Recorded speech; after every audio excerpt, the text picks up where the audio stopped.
would sure do me good. Do you good. I can help you. I can help. Welcome back to Could Help. I will help, and this could help. The only show that you know that's got this guy. I don't know.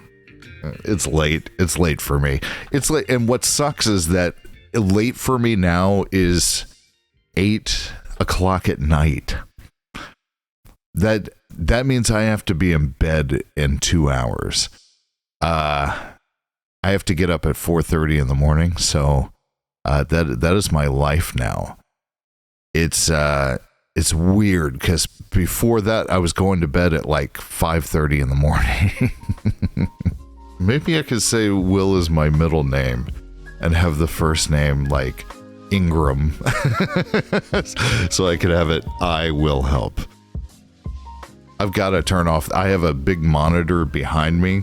Or shoot, no, because I want to be able to see the time code to know when it stopped. But I'm so pretty. I keep looking at me instead of at you. You're gorgeous. You are fantastic. I'm right here right now, and I have to picture you. I'm lazy. Anyways, we are tackling today momentary departures to the afterlife. So let's get after it. Shame. A little bit of shame. So I've been reading up on the science side of near-death experiences recently, also known as NDEs, and the origin of that whole field of study. I don't know about the rest of you guys, but for most of my life, I hadn't really made up my mind about God, and I'd really not given full credit to the people that, had reported near-death experiences, or people who experienced miracles, or, that reported angel sightings. It wasn't that I didn't believe them. I didn't think most of them were lying. I think it was more that I had already predetermined that was to be filed under whether or not I believed in a God, or that God existed, or really had nailed down any of the defining parameters of God. And there was no file cabinet part of it designed yet to hold those files, and therefore they were all filed away in the I don't know yet bin. Got pretty full. So until recently, the main opponent of these reports in my personal belief filings was that I had remembered hearing that scientists had put forth a apparently very convincing theory that there were sporadic bursts of neurological activity and a large DMT dump that occurs, when the biochemistry in the body changes as the body is dying. And, outside of the basic points where people's stories overlap that I'd seen in some documentary on an old TV when I was 12 or 13, whatever I remembered from that.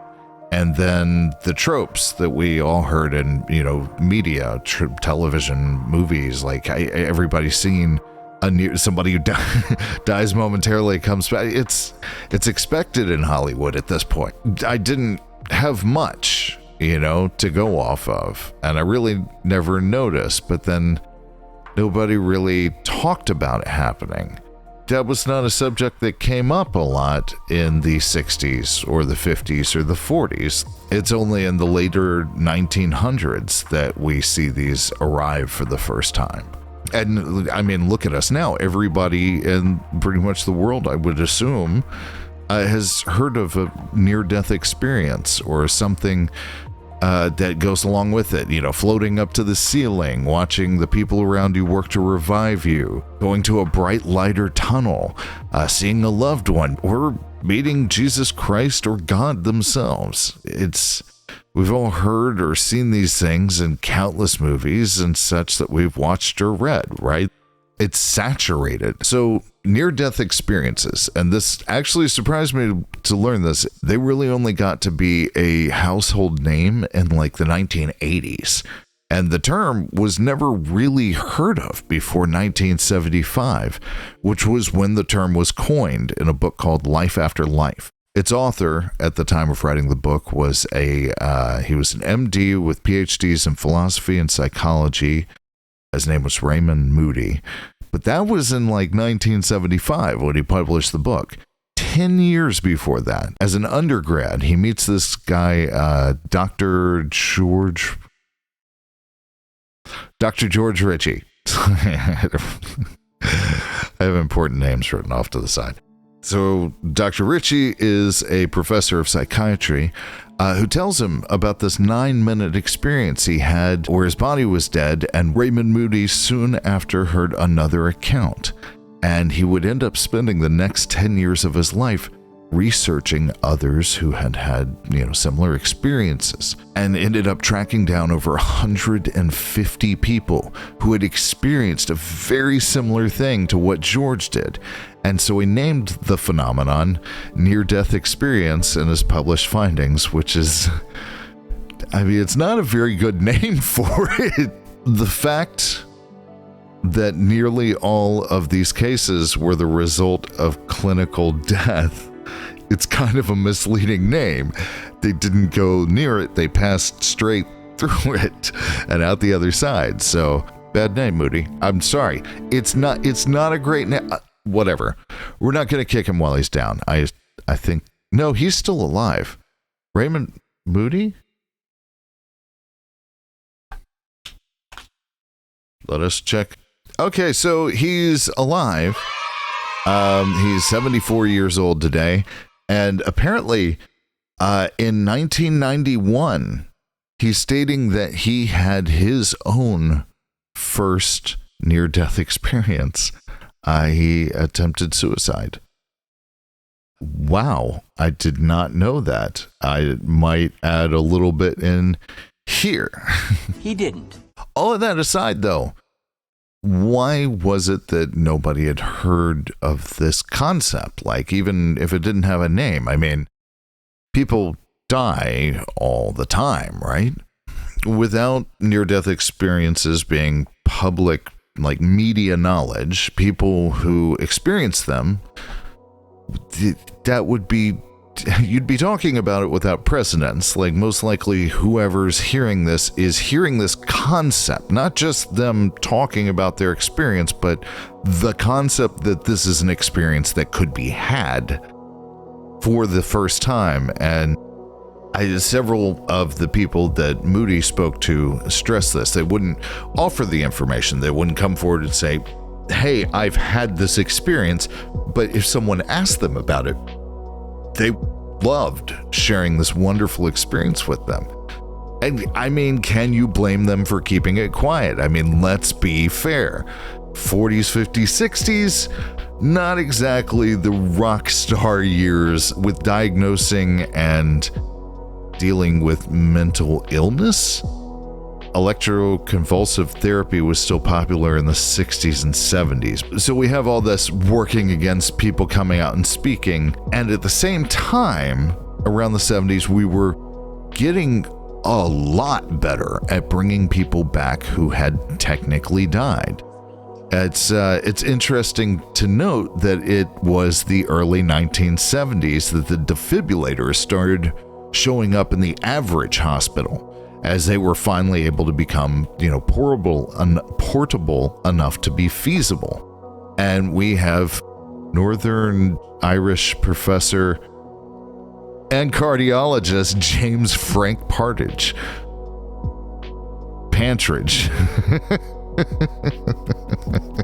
to thank for that. Oh, you can tell the system's working out. He was actually able to get the weight down to just under 7 pounds, and as a result, ambulances could start carrying them, and suddenly the ability to restart a heart with miniature lightning pads could be raced to the sides of those who had recently shuffled loose the mortal coil, but were apparently still within an arm's reach. So I've actually really enjoyed reading up on the science side of heaven, and been researching outside of this. But I love that this book starts with like the first solid third or so with the almost pure scientific approach. and just showing all the research that's taken place. And there has been kind of a ridiculous amount of research. Like, I had no idea. I did not realize that the scientific community hadn't really ever settled on these experiences being explained as a burst of neurological activity from a dying brain, and that seeing a tunnel was replicated by stimulating the right synaptic paths during a biochemical and the changes that are occurring when you're dying. And I remember that being put forth as the dying brain theory being kind of science's last say on the matter. And it seemed to me like at the time that this was kind of like where scientists, this was the stop that they were getting off the train at. And I pretty much just let that be what it was. I mean, it wasn't something that people just brought to the conversation. And so there my understanding of it stayed as well. But I was wrong. Dead wrong. Nearly dead wrong. This is so stupid. Don't judge. I like me. Okay, Bandit? Them judgy eyebrows from you. It's weird. As he's getting older, he's getting white right here, so it kind of gives him eyebrows. And it adds layers to his expressions now. But it wasn't until very recently that I found out that this was actually not at all the case. The only real study of the neurological burst activity theory was a study of 4 hospital patients. They were hooked up to EEGs, which showed neurological activity, and they died from cardiac arrest while they were hooked up.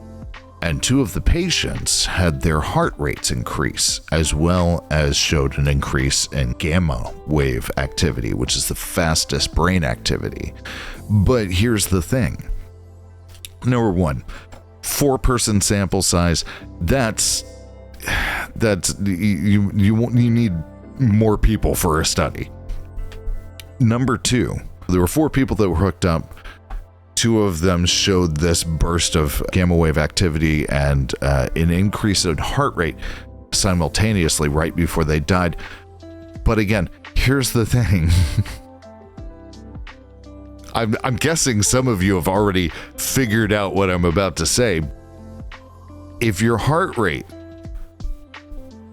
thump thump, is increasing and there's fast brain activity happening, you have not yet died. You're not dead yet. And as for the DMT dump claims, the study that those articles are referencing, they gave people a concentrated dose of DMT in a lab, which was more than your body can produce in the course of a year. They listed several of the traits that near-death experiences have in common with one another. And then they asked them if they felt more like those near-death experience traits that people, experienced. They asked them while they were high on DMT, did they feel those traits more than when they were sober? So, do you feel like closer to an outer body experience while you're doing DMT? Probably. Do you have an expanded consciousness, right? Yeah, ego death was 5 stops ago. No,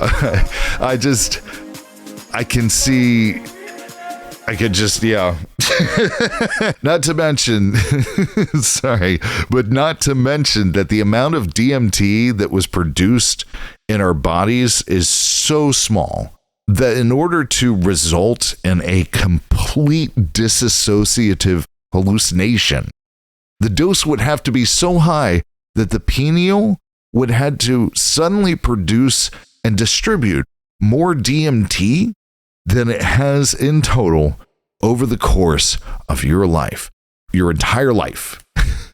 I don't think that these are scientifically sound. Who's pitching these? Anyways, but we've seen that time and time again. There are people that will latch onto a study because it's an option. It's not a probable option. In fact, a lot of times they're just looking for, is it possible? Is it possible that this is the case? The least likely case that could be proposed. It still has validity because it potentially could happen. It could happen. Yeah, it could happen. I digress. As it happens, Dr. Jeffrey Long put in about 30 years of extensive research into that subject, and he concluded summarily that it was not possible with a flat EEG for electrical activity in the lower brain to produce a highly lucid and ordered experience. Let me say that again, highly lucid. So you are there, things make sense after you leave the place and talk about them in life. It's completely followable, and it's ordered, which means everything happens in a cohesive order. That right there, okay, I'm listening. You got me. I apologize, but I really wanted to share my newfound joy with this because seeing the science side of it is so refreshing. It's really extremely interesting to note that children who reported the experiences early on, before the world was really wired into each other, without being able to hear about other people's experiences with near-death experiences. Did I say experiences too much? All tended to describe the main core elements in impressive similarity. The basics of so many of these stories, they line up. There's definitely different things that occur, but there's a central core that it keeps coming back to, including one very fascinating one that John Burke, the author of Imagine Heaven, is a very good book.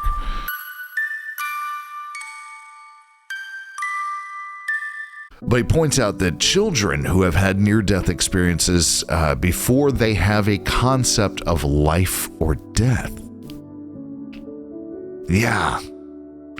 they still described only meeting deceased family, friends, pets, but only deceased ones. They didn't know what it was to be dead or what it was to have somebody die, but yet none of them in their experiences featured meeting anybody living. So we know it's not imagined. Plus, getting a kid to tell an ordered story repeatedly without changing it if it's something that happened?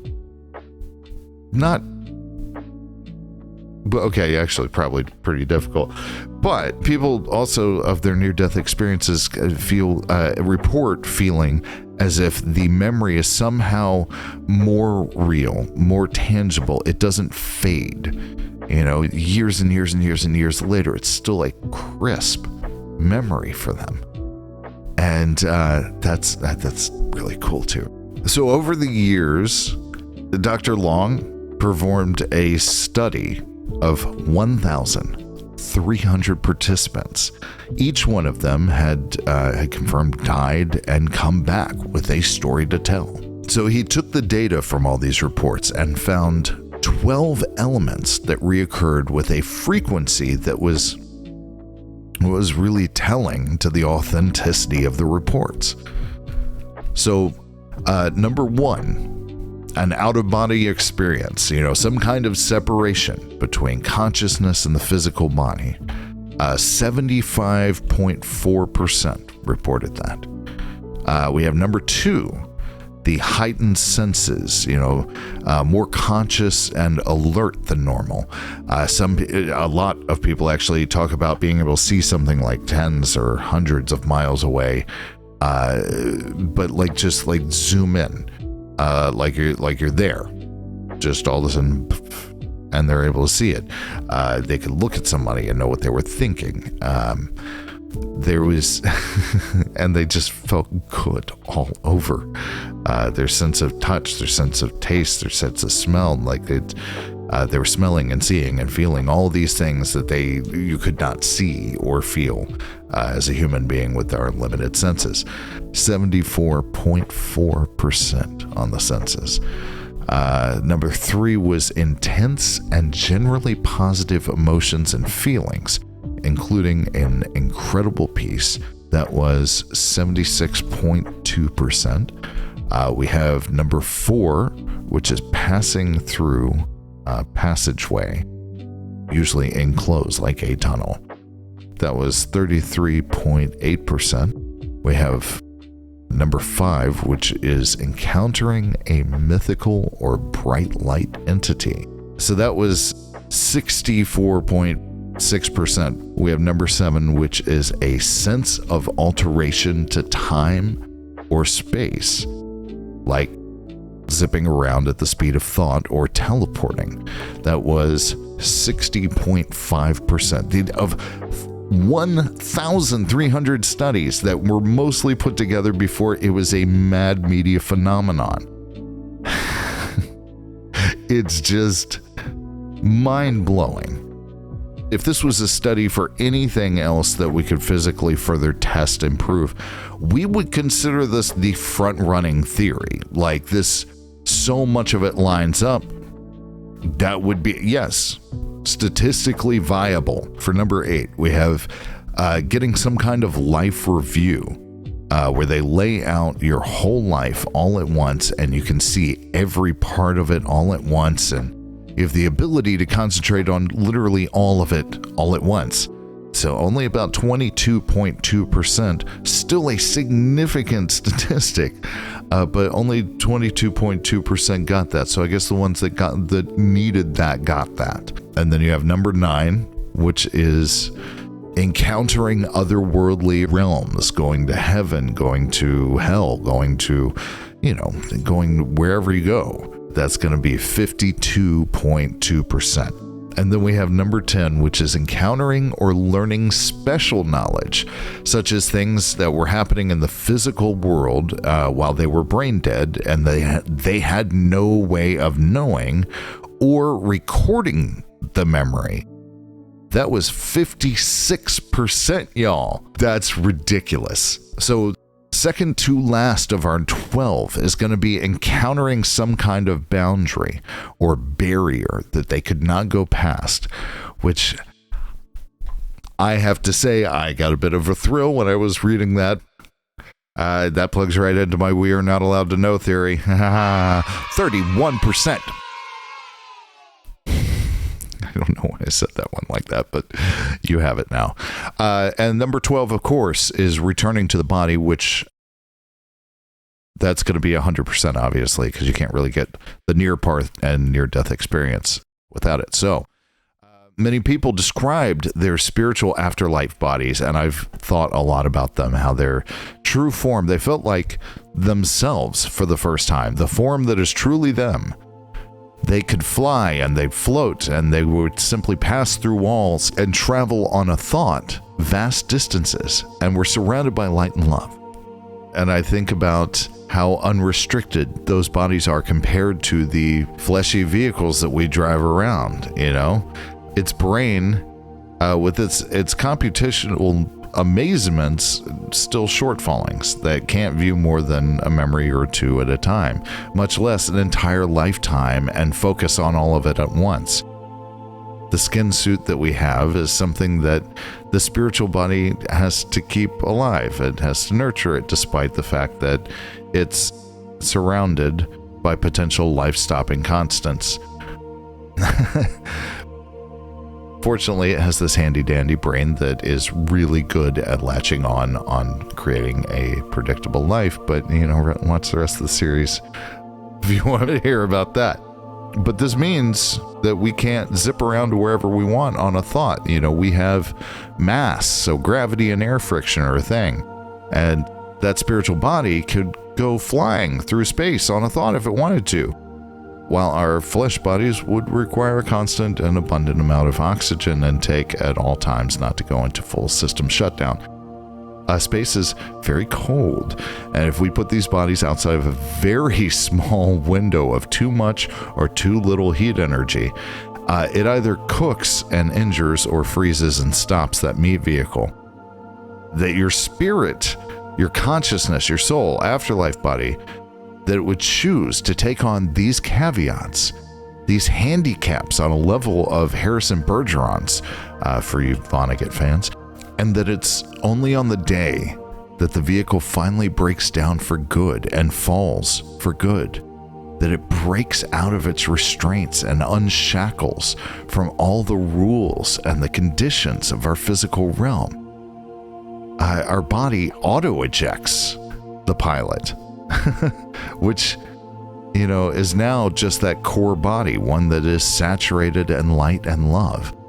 It's interesting to hear people say how good it felt to be in that form and how their moment-to-moment worries were just gone. And everybody inherently wants to stay.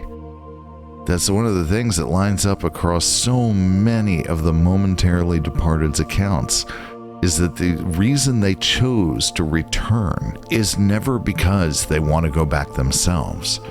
They felt incredible, better than they've ever felt. And everything was saturated in light and love. They never want to return to life on Earth because they picked life on Earth over this. No, if they are given a choice, the ones that choose to return always did so because they had people they felt they needed to be there for. Now you guys have to know at this point why I find that marvelous. As much as I advise that our connection to one another is the point of all of this, to see that inherently when all of this mess that is our physical life is gone, to get that reassurance that they otherwise have no desire to go back and they want to stay there, and the only thing that can make them choose to leave that place of light and love like they've never felt before, the greatest place that anyone could be, they choose it because of the ones they love. Take a moment and picture yourself right where you're sitting, right where you're standing, right where you're driving or where you're going. Picture that spiritual self exploring the world of the physical in that needy and distracting, demanding flesh suit, completely foregoing romping the literal universe, not limited to these 3 dimensions, for it to stay here, tethered to all of our pain and all of our sensory shortfallings. And we don't just choose to remain tethered and limited by these meaty bone bloody restrictions. Most of us actually heavily fear letting go of these bodies. Now I get why we so thoroughly invest in these amazing meat suits. I mean, in nearly every single case, these bodies are individually unique. Everybody gets their own that isn't like anybody else's. Those bodies are also completely shapeable, malleable, and constantly customized. We decorate our bodies with the stories of our lives. Every scar or wrinkle or tattoo or piercing or haircut, every outward appearance we choose for ourselves, including how we eat, sleep, exercise, and clothe ourselves. I've heard several statements from witnesses in the rooms of someone who was about to die and not come back, in which they stated that those people often, said something about a presence in the room, often angels or someone that they loved who had previously passed. But in near-death experience accounts, there weren't any that before the person died, they said something about presences in the room. No angels, no dead loved ones, no Jesus or God meeting them while they were alive. It was only after they left their bodies, once they experienced death. It's such an interesting, I don't know what to do with that, but the fact of the matter is, not a single account that I could find had that in it. So maybe that's just when it's actually time for you to go. Well, they meet you at the door. It's really interesting that there doesn't seem to be an overlap there. It's almost like, for those of us left behind when someone dies who's not coming back with their tale, sometimes we're given the opportunity to get a glimpse of the other side. For that person to give you the gift of knowing that there's something after. Whereas the people that come back have the choice to talk about it or not. And from what these accounts describe, the afterlife is magnificent. Provided you go to the good one. And you guys, I'm sorry, I really should have gone into more details of the accounts, but I kind of want to stay on the science side of it and just kind of contemplate based off of what these reports say. And the reports that I've read, the people that give the reports are still dumbfounded about how magnificent it was. I mentioned before, and I'll stress this point, read Imagine Heaven by John Burke. My mother, who is an avid and constant listener of the show, gifted this book to me several years ago. She insisted several times, like every time we would show up for a visit, it would come up that I needed to read this book. But she stopped pestering me about it after a while. And that was back when I had zero education and near-death experiences. And then several months ago, my Aunt Nancy cornered me at a get-together and insisted that while everyone should read it, I especially needed to read it. And my Aunt Nancy is also like one of the most diehard listeners of this show and who has read my book twice. I love you so much. My mother has read my book as well. Thank you. But one of the things that I've said for a long time now is that I don't believe that we were told that heaven was a motivation, that this should be transactional, that it should motivate you to do proper actions.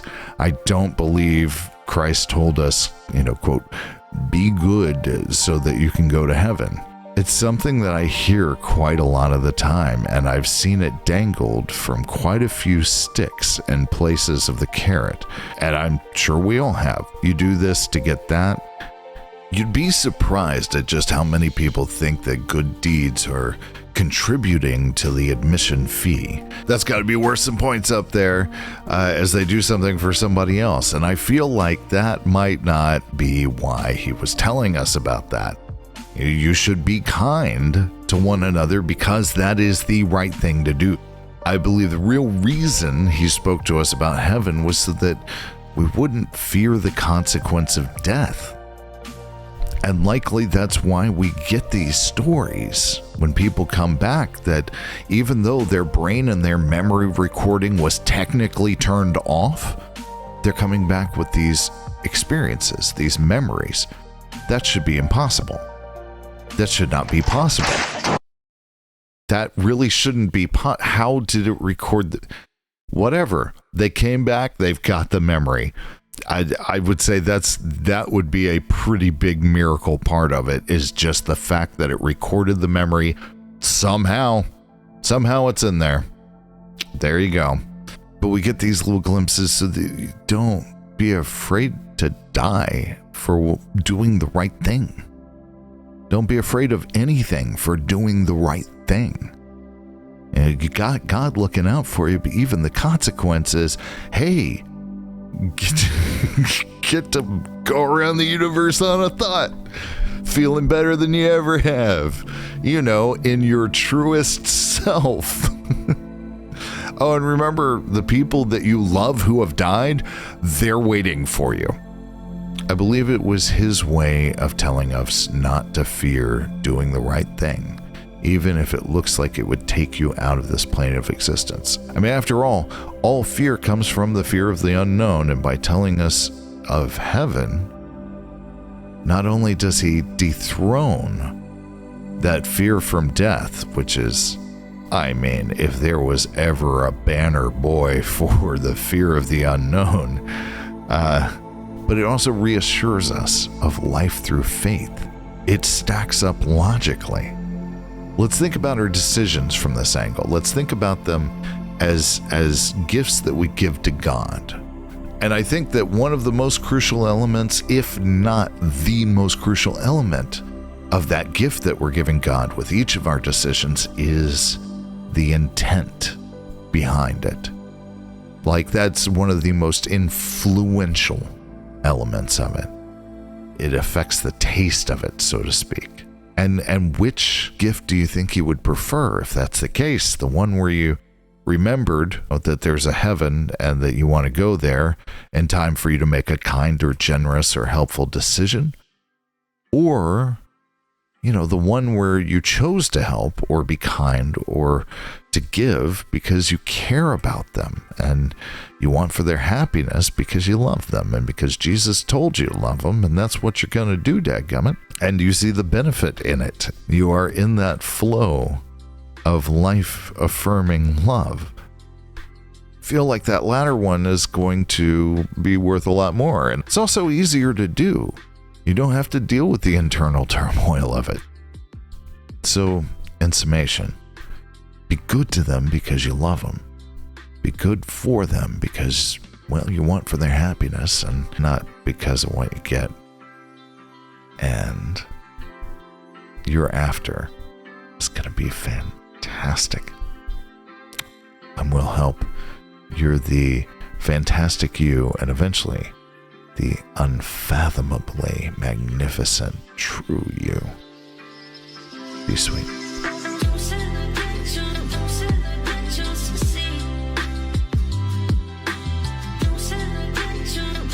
Yes! Got it done. Did it. I done it. I done it, bandit. Bandit, it's done. But I was wrong. I was dead wrong. Okay, nearly dead. That's stupid. All right, so it's so stupid. I need to be a little bit brighter to show up properly, I guess. Dadgummit. Anyways. Well, this is what you're getting, so deal with it. It's free.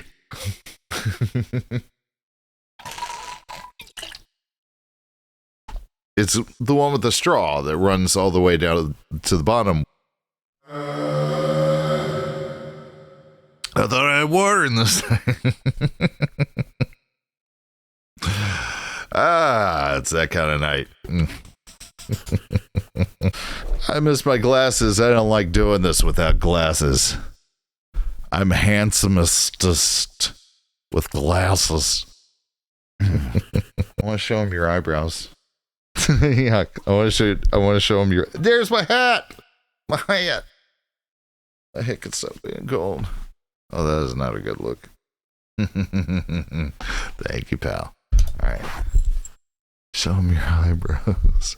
I don't know if you can see him, but he's got, because it's white and it gets dark right there. It is. These little tiny eyebrows he's got right here. It makes him look mean sometimes when he's looking at me. I'm going to have to draw those in individually, aren't I?